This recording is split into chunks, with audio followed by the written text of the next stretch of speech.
Admiral Jake Morrison stood before the massive viewing window of Earth Defense Command, watching the blue planet slowly rotate below. 30 years of war had aged him beyond his 55 years. Gray streaked his dark hair, and deep lines marked his weathered face. The Kythera Collective had been humanity's enemy for 3 decades, and Jake had fought them for most of that time. The door chimed behind him. Captain Lisa Hayes entered the office, carrying a data pad with a troubled expression. Lisa was one of the best intelligence officers in the fleet, known for her ability to spot patterns others missed. Her sharp green eyes rarely showed uncertainty, but today they did. "Admiral, we've received something unusual," Lisa said, setting the pad on Jake's desk. "It came through the Verdani diplomatic channels about an hour ago." Jake turned from the window and picked up the device. The message displayed in standard galactic script, but the sender made him raise his eyebrows.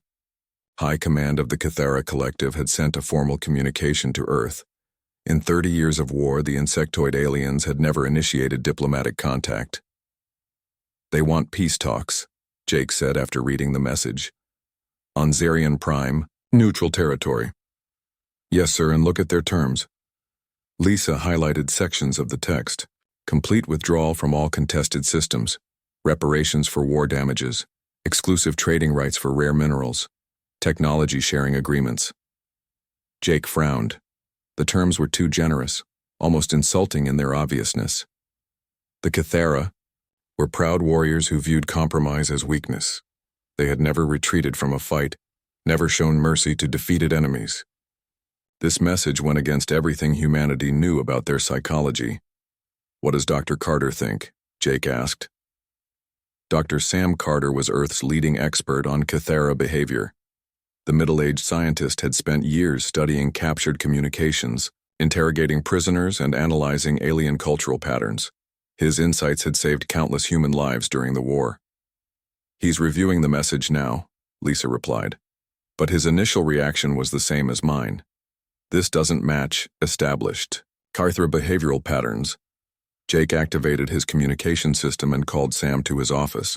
Within minutes, the scientist arrived, looking puzzled and concerned. Sam was a thin man with graying hair and thick glasses, more comfortable with data than weapons. But his understanding of alien minds had made him invaluable to the war effort.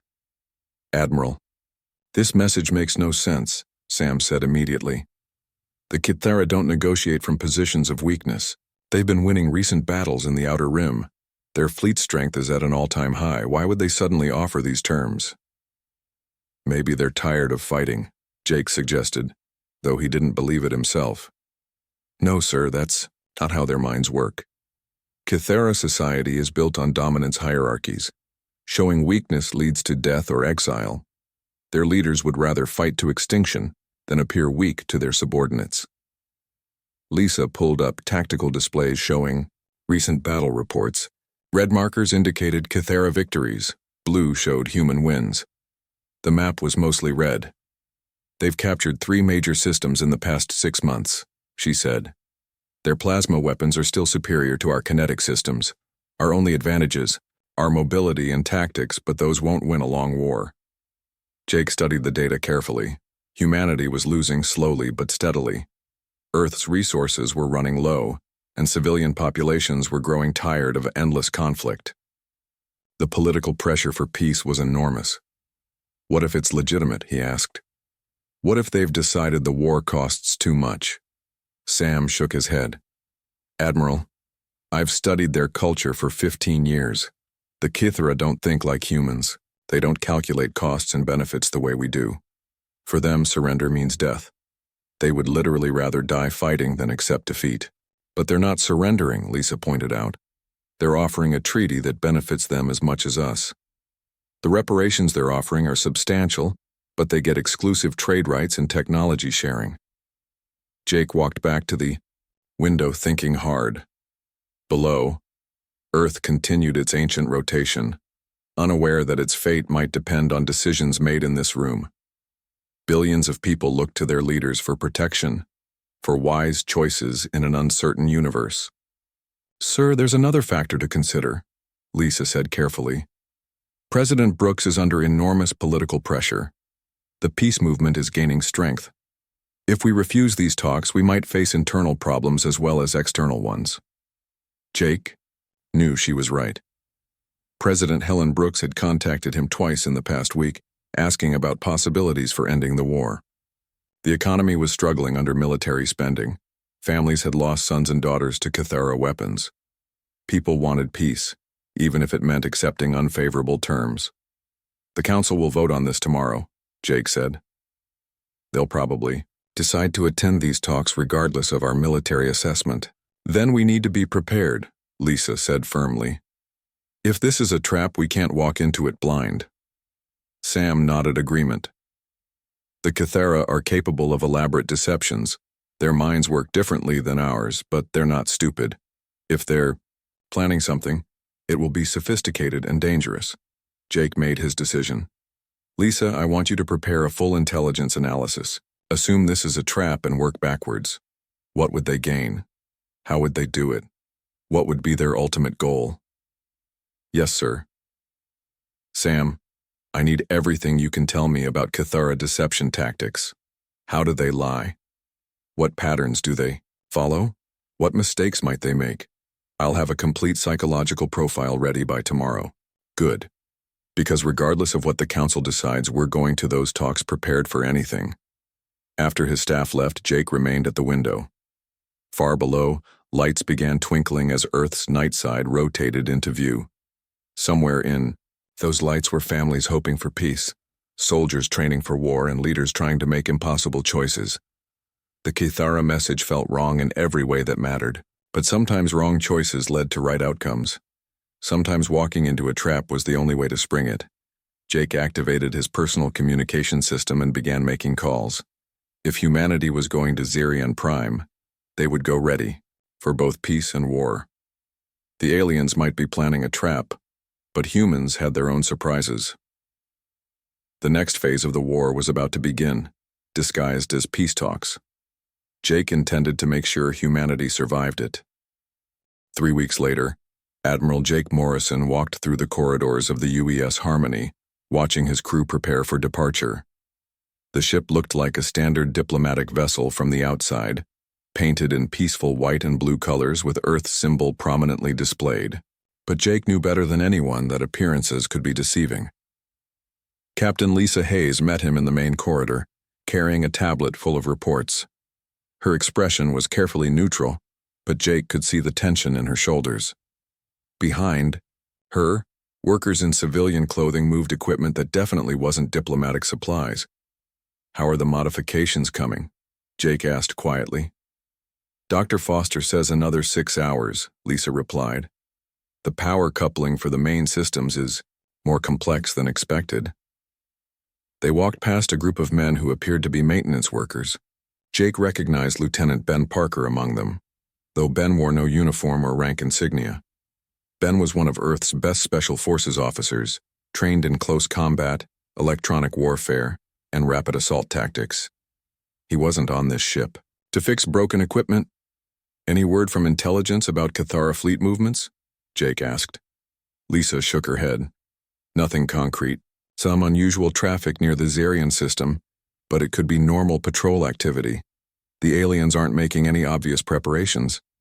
They reached the restricted section of the ship, where armed guards checked their identification before allowing entry.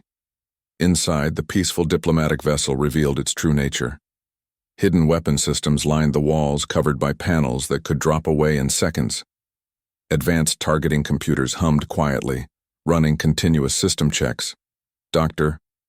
Amy Foster looked up from a complex control console as they entered. Amy was officially the mission's communications specialist, responsible for translation and cultural exchange protocols. In reality, she was one of Earth's top electronic warfare experts, capable of disrupting alien computer systems across entire star systems. Admiral, the main array is almost ready, Amy said, wiping grease from her hands. The power requirements were higher than expected, but Commander Stone found ways to boost the generators.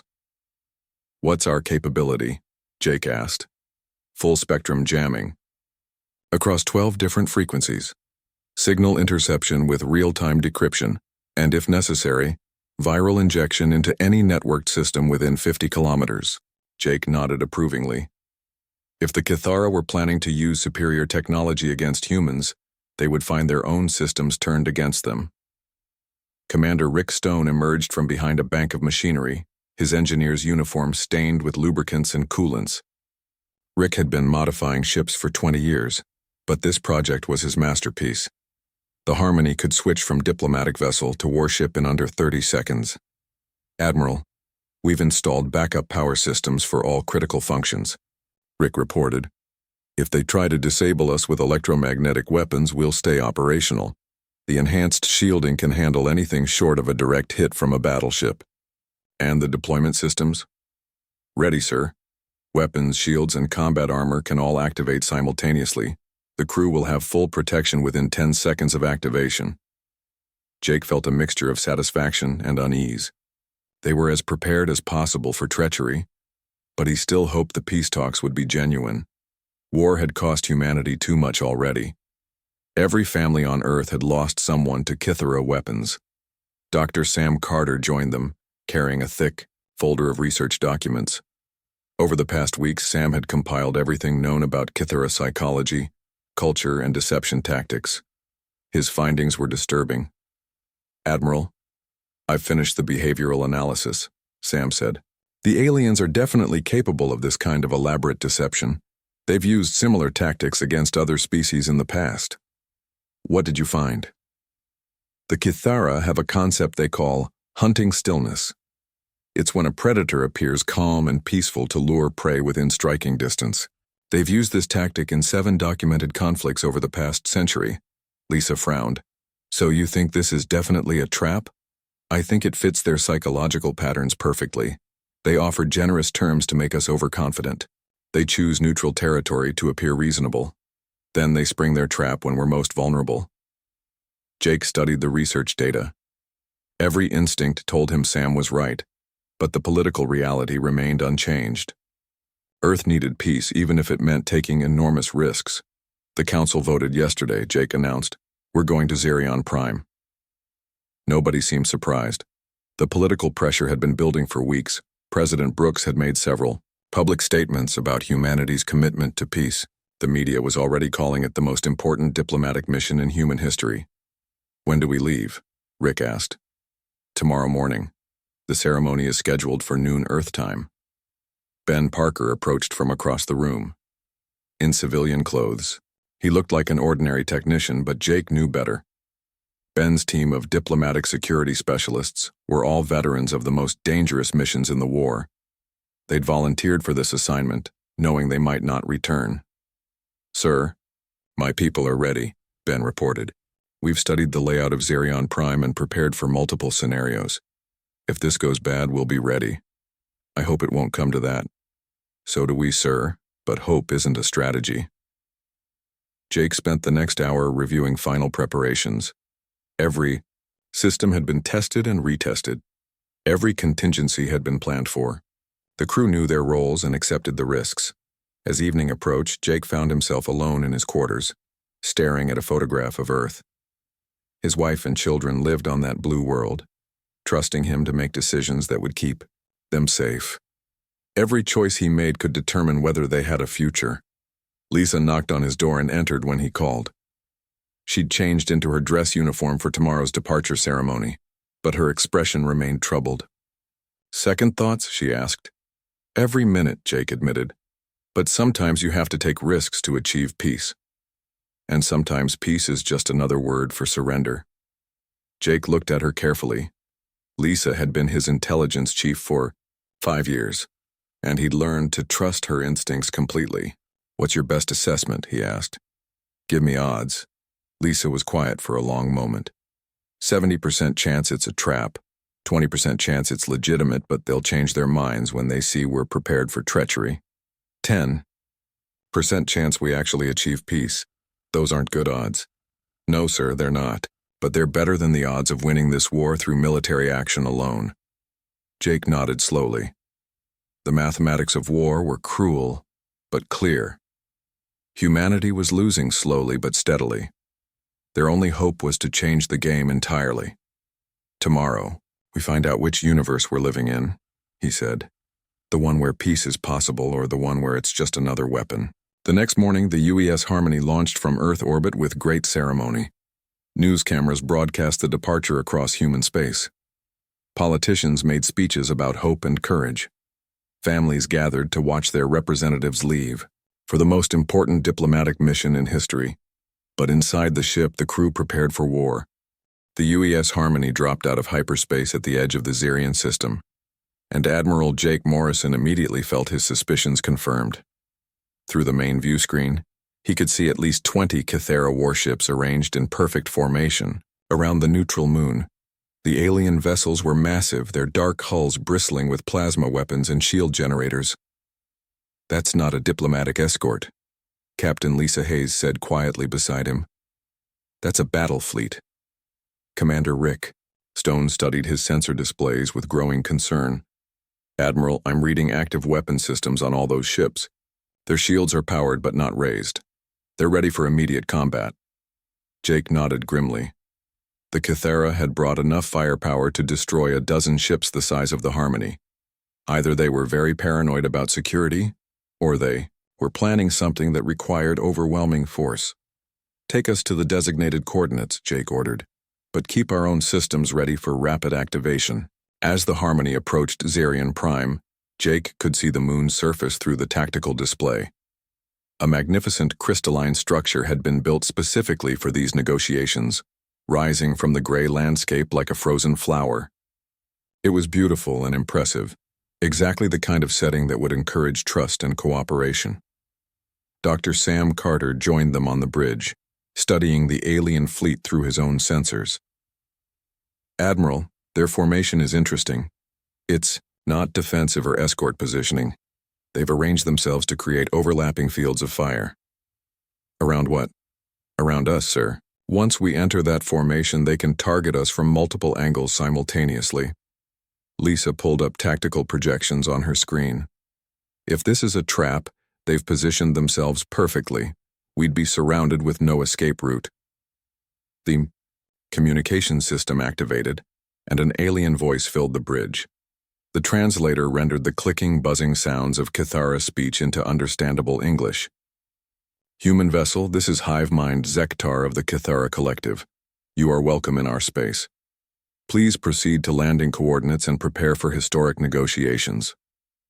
Jake activated the reply system. "This is Admiral Morrison of Earth. Defense Command.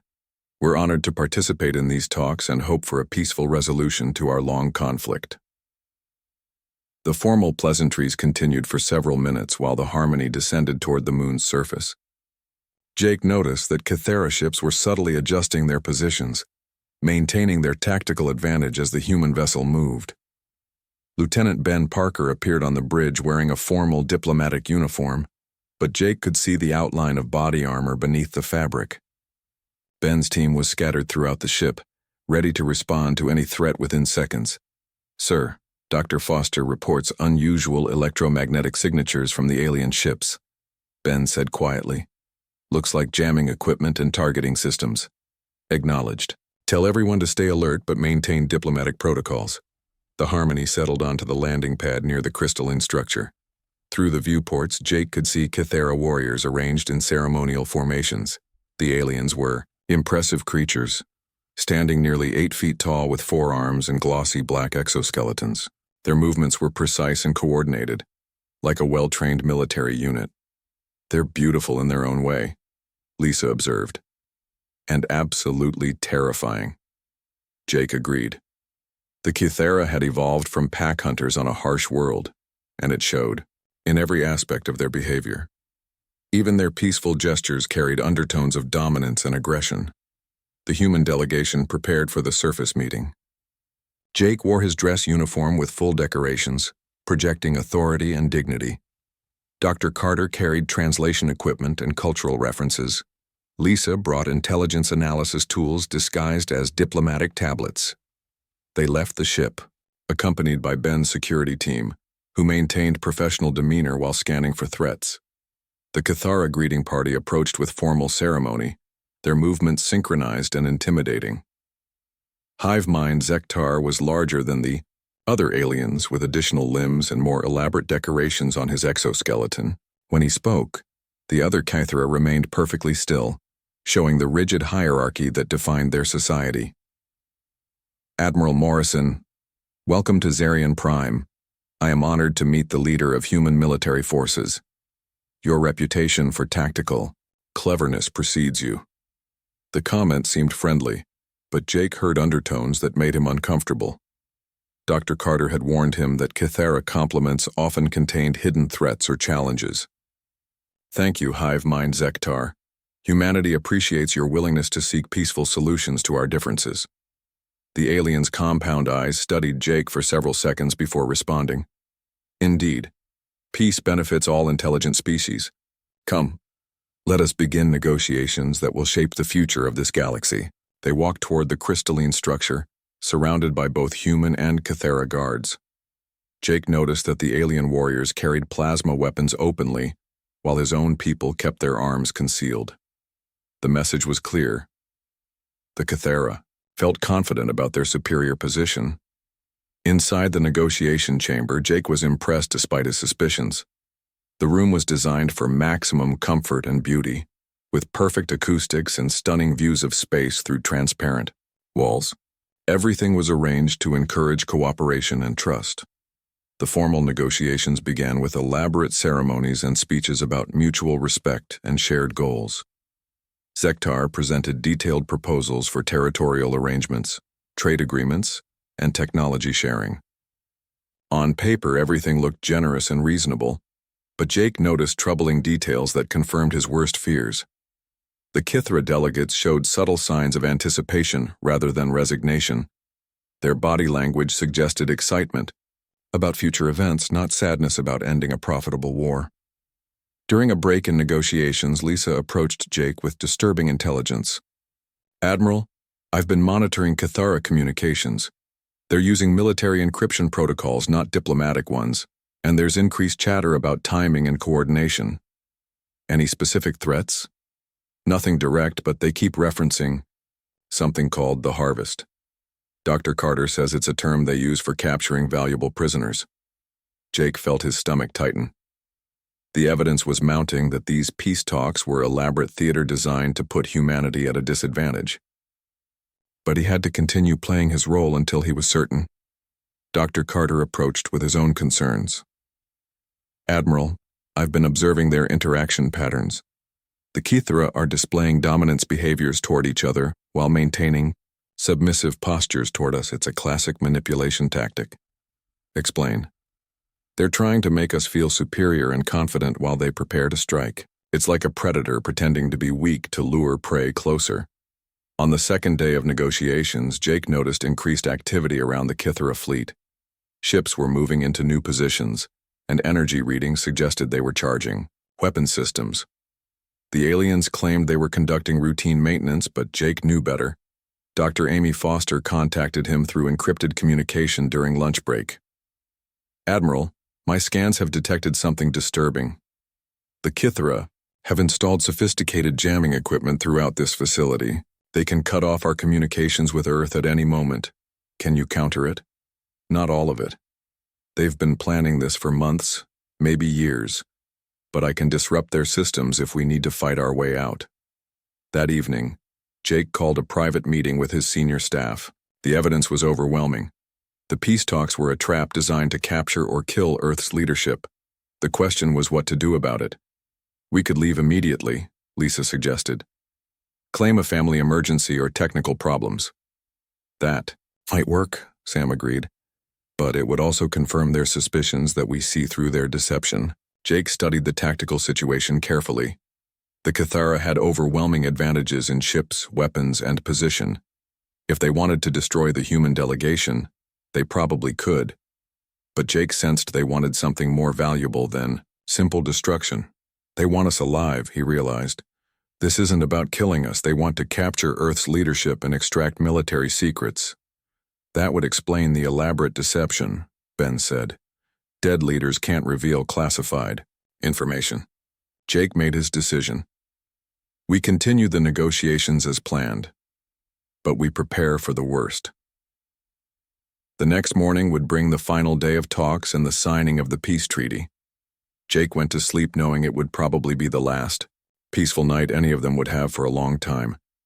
Outside, the Cathara fleet continued its silent preparations for the trap they believed would end human resistance forever. Admiral Jake Morrison sat across from Hive Mind Zektar in the crystalline chamber, both leaders preparing to sign the document that would supposedly end 30 years of war. The peace treaty lay between them on an ornate table, its pages filled with carefully crafted language about mutual cooperation and shared prosperity. Jake reached for the signing stylus, playing his role perfectly while his senses remained alert for danger. Around the chamber, human and Cathara officials watched with appropriate ceremony. Everything appeared normal, but Jake could feel tension building like electricity before a storm. The chamber doors burst open with explosive force. Captain Lisa Hayes rushed inside, her face pale with urgency, and her diplomatic composure completely abandoned. Behind her, Lieutenant Ben Parker and his security team moved with practiced efficiency, their hands near concealed weapons. "Admiral, we have a serious problem," Lisa announced loudly, not caring about diplomatic protocol. "Fleet Command has detected multiple Cathara task forces converging on this system. They're jamming our communications and surrounding Zirion Prime, the Yo." Reaction was immediate and revealing. Several Cathara delegates showed surprise, but Zektar's compound eyes remained calm and calculating. He'd been expecting this moment. "Explain yourself, Captain," Jake said, maintaining the pretense while his mind raced through tactical options. Lisa activated a portable display unit, showing sensor readings that painted a terrifying picture. Red dots representing enemy ships filled the space around Zirion Prime in a carefully planned formation. More vessels were jumping out of hyperspace every few minutes, creating an inescapable net around the moon. "Sir, we count at least 60 ships now, with more arriving. Heavy cruisers, battleships, and carrier groups. This isn't a diplomatic escort. It's an invasion fleet." Zektar rose slowly from his position, his massive form towering over the humans. The pretense of peaceful negotiation finally dropped from his demeanor like a discarded mask. When he spoke, his voice carried the cold satisfaction of a predator revealing its trap. "Very observant, Admiral Morrison. Yes, this was indeed what you humans call a trap, but not the simple ambush you might expect." Other Cathara in the chamber shed their diplomatic roles, revealing the warriors beneath. Plasma weapons appeared from hidden compartments, and the crystalline walls suddenly showed their true nature as the aliens activated containment fields around the entire structure. "You see, Admiral, we have no interest in merely destroying your little delegation. Dead humans tell us nothing useful. But captured human leaders, especially their most successful military commander, can provide invaluable intelligence about Earth's defenses." Jake felt a familiar calm descend over him, the same feeling he'd experienced before every major battle of the war. Fear transformed into focus, and uncertainty became deadly clarity. "You made one mistake, Zektar," Jake said quietly. "And what might that be?" "You assumed we came here unprepared." Jake activated the emergency beacon hidden in his uniform, sending a coded signal to the UES Harmony. Across the facility, similar signals activated simultaneously as Ben's team triggered their own emergency protocols. The response was immediate and devastating. Hidden weapon systems throughout the human delegation revealed themselves as diplomatic.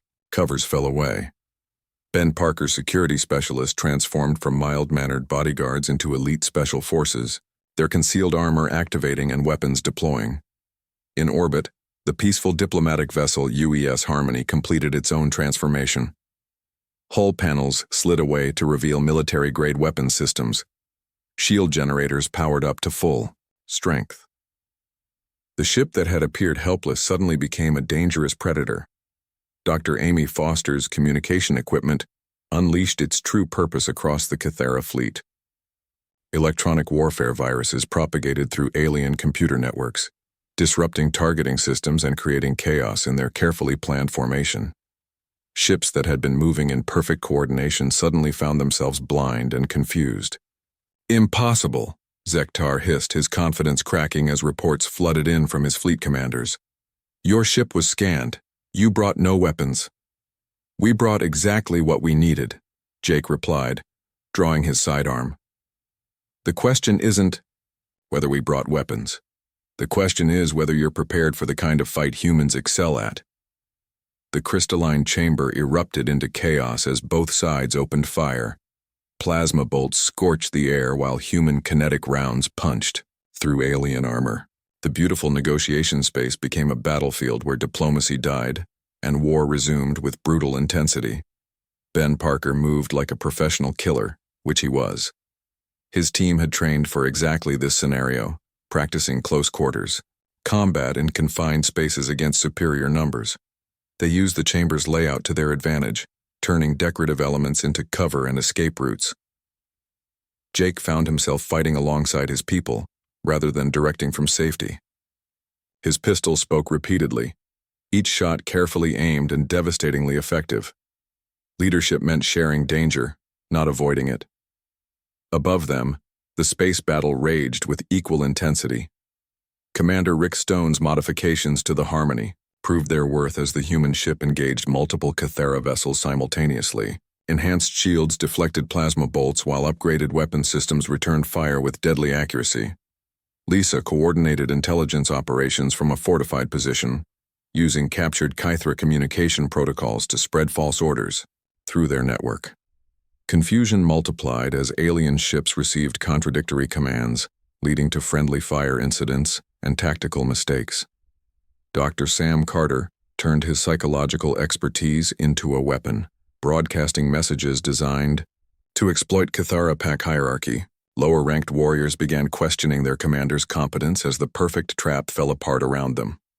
The tide of battle shifted when Jake made a decision that violated every rule of military logic. Instead of fighting defensively or attempting to escape, he ordered an aggressive counterattack against Zektar's command position. "Ben, clear me a path to their leader," Jake commanded over the comm system. "Sir, that's tactically unsound. We should be moving toward extraction points. The best defense is offense. If we take out their command structure, their coordination will collapse." Ben's team responded with professional efficiency, laying down, covering fire, and creating the opening Jake needed. The Admiral charged across the chamber, dodging plasma bolts and alien claws with the skill of a veteran warrior. Zektar met him in single combat, confident that his superior size and strength would prevail. The alien was faster and stronger than any human, with natural weapons that could cut through armor. But Jake had advantages that the Cathara couldn't understand. Human unpredictability proved decisive. Where Zektar expected retreat, Jake advanced. Where the alien anticipated fear, he found cold determination.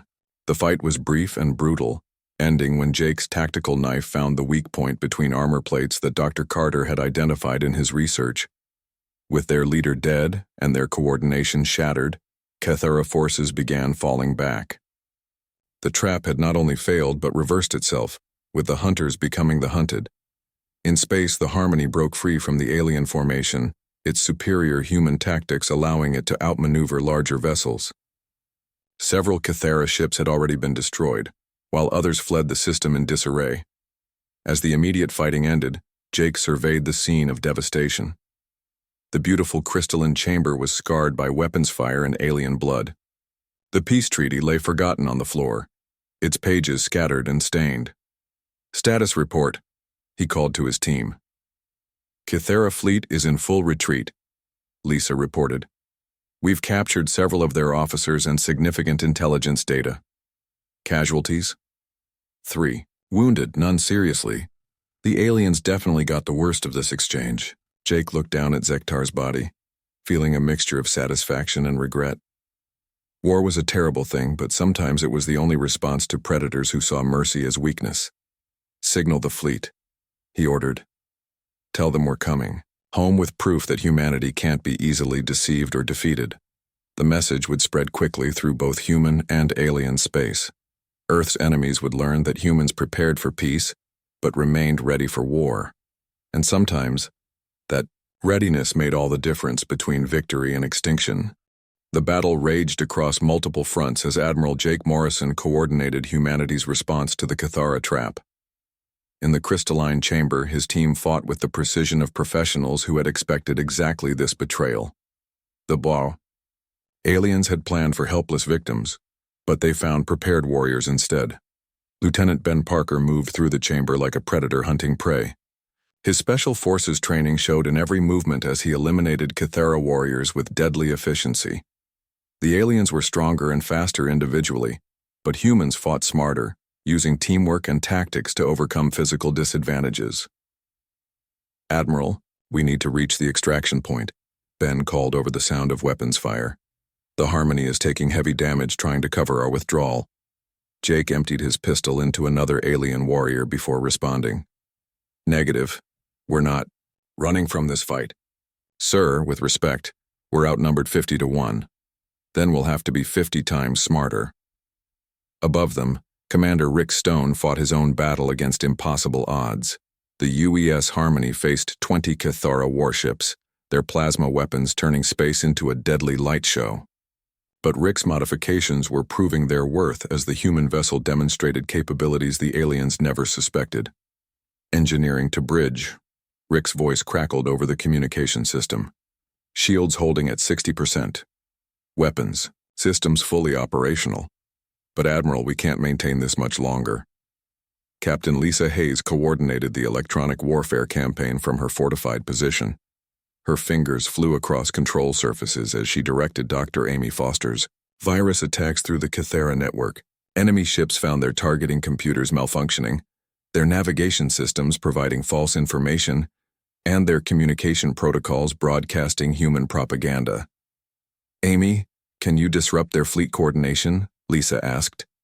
"Already. Working on it," Amy replied, sweat beading on her forehead as she fought a digital war against alien technology.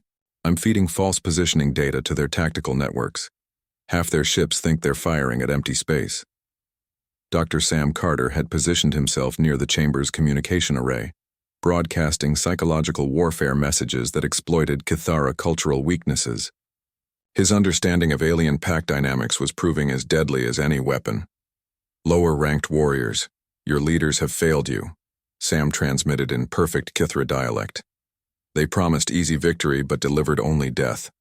Abandon these incompetent commanders and save yourselves." The message was having its intended effect.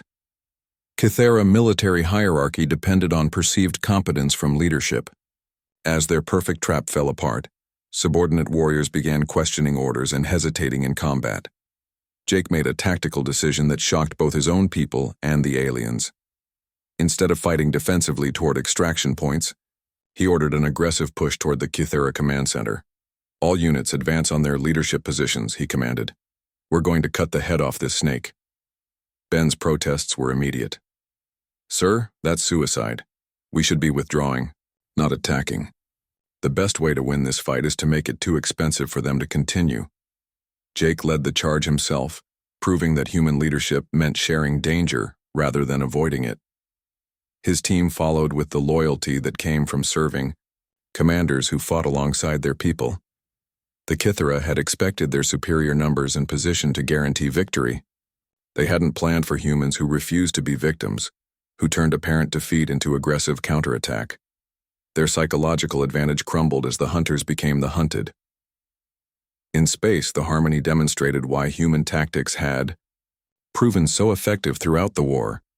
Instead of engaging in traditional ship-to-ship combat, Rick Stone used his vessel's superior maneuverability to create chaos in the alien formation.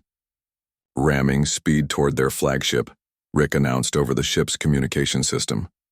"Commander, you'll destroy us both," his assistant protested. "No, I'll make them blink first." The Harmony accelerated directly toward the largest Kythera vessel, forcing the alien commander to choose between collision and braking formation. The alien ship turned aside at the last moment, disrupting the carefully planned attack pattern and creating openings for human weapons. Back in the chamber, Jake's aggressive strategy was paying dividends. Kythera warriors, who had been confident about victory, found themselves fighting for survival against enemies who refused to surrender. The psychological impact was devastating to creatures whose entire culture was built on dominance. Jake confronted the remaining Kythera commanders in their fortified position, using his knowledge of their psychology as effectively as his weapons. Instead of showing fear or desperation, he projected calm confidence that unnerved his enemies. "Your trap failed because you misunderstood your prey," Jake told them while his team secured the area. "Humans don't become victims easily." The senior Cathera officer, a warrior named Hectol who had served under Zektar, stared at Jake with compound eyes that reflected confusion and growing fear. "This is impossible. Our intelligence indicated you brought only diplomatic personnel." "Your intelligence was accurate but incomplete. We did bring diplomats. We also brought everything else we needed." Amy Foster's electronic warfare campaign reached its crescendo as she seized control of key Kithra systems. Enemy ships found their own weapons turning against them, their shields dropping without warning, and their communications filled with human battle songs. "Lisa, I've got access to their fleet command network," Amy announced triumphantly. "I can broadcast surrender orders in their own command codes." "Do it." The false surrender orders spread through the Cathara fleet like a virus, creating mass confusion and breaking unit cohesion. Ships that had been attacking in coordinated waves suddenly found themselves alone and vulnerable. Dr. Carter's psychological warfare reached its own climax as he exploited the ultimate weakness in Cathera culture. Their rigid hierarchy meant that any sign of weakness from leadership could trigger complete social collapse. "Your leaders are dead or defeated," he broadcast throughout the alien fleet. "Following their orders now means death without honor. Survival requires new leadership." The Aikau message struck at the heart of Cathera psychology. Warriors who had been willing to die for competent leaders suddenly found themselves serving incompetents who had led them into disaster. Jake seized the moment to deliver his own message, broadcasting on all frequencies so that every Kithera in the system could hear him. "This is Admiral Morrison of Earth Defense Command. Your trap has failed. Your leaders are dead. Your fleet is defeated. But we offer you the same thing you offered us: terms for ending this conflict." The offer was tactically brilliant and psychologically devastating. By extending mercy to defeated enemies, Jake was demonstrating the kind of strength that Cathra culture respected. He was also forcing them to acknowledge human superiority in their own terms. The response came within minutes. Cathara vessels throughout the system began powering down weapons and requesting safe passage out of human space. The mighty fleet that had come to capture Earth's leadership was retreating in defeat and humiliation. In the chamber, surviving Kithara warriors laid down their weapons and assumed submissive postures. Their entire worldview had been shattered by humans who refused to behave like prey. "Status report," Jake requested as the immediate fighting ended. "Cathera fleet in full retreat," Lisa reported. "We've captured significant intelligence data and several high-ranking prisoners." "Casualties?" "Remarkably light, sir. The enemy took far more damage than we did." Jake surveyed the battlefield that had once been a beautiful negotiation chamber. The failed peace talks had become something more valuable, a demonstration that humanity couldn't be easily deceived or defeated. "Signal Earth Command," he ordered. "Tell them the peace talks failed, but we achieved something better. We've sent a message to every alien species watching this conflict." "What message, sir?" "That humans prepare for peace but remain ready for war. And when someone mistakes our desire for peace as weakness, they discover why that's a fatal error." The journey back to Earth took 3 weeks, but news of the victory spread faster than their ship could travel. Across human space, people celebrated not just the military success, but what it represented. Humanity had proven it could defend itself against superior technology in overwhelming numbers. Jake stood once again before the viewing window of Earth Defense Command, watching the blue planet rotate peacefully below. The war wasn't over, but its character had changed. The aliens now knew that humans couldn't be easily trapped or defeated. President Helen Brooks contacted him with congratulations and questions about the future. The political landscape had shifted dramatically as humanity's confidence grew. "Admiral, what happens next?" she asked. "We continue preparing for peace while remaining ready for war," Jake replied. "Because sometimes the best way to achieve peace is to make the alternative too expensive for your enemies." Outside, Earth continued its ancient rotation. protected by people who understood that peace wasn't the absence of conflict. It was the presence of strength used wisely. The stars held many dangers, but humanity was ready for all of them. The UI galaxy had learned that humans were not prey. They were something